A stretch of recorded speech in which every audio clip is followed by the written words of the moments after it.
జార్ఖండ్ మాజీ సీఎం హేమంత్ సోరెన్కు సుప్రీంకోర్టులో చుక్కెదురైంది. Money laundering కేసులో తన అరెస్టును నిరసిస్తూ సుప్రీంకోర్టులో పిటిషన్ దాఖలు చేశారు సోరెన్.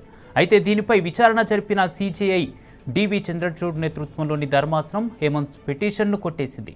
దీనిపై హైకోర్టుకు వెళ్లాలని సూచించింది. కాగా భూ కుంభకోణం కేసులో గురువారం సోరెన్ను ఈడీ కస్టడీకి అప్పగించింది కోర్టు.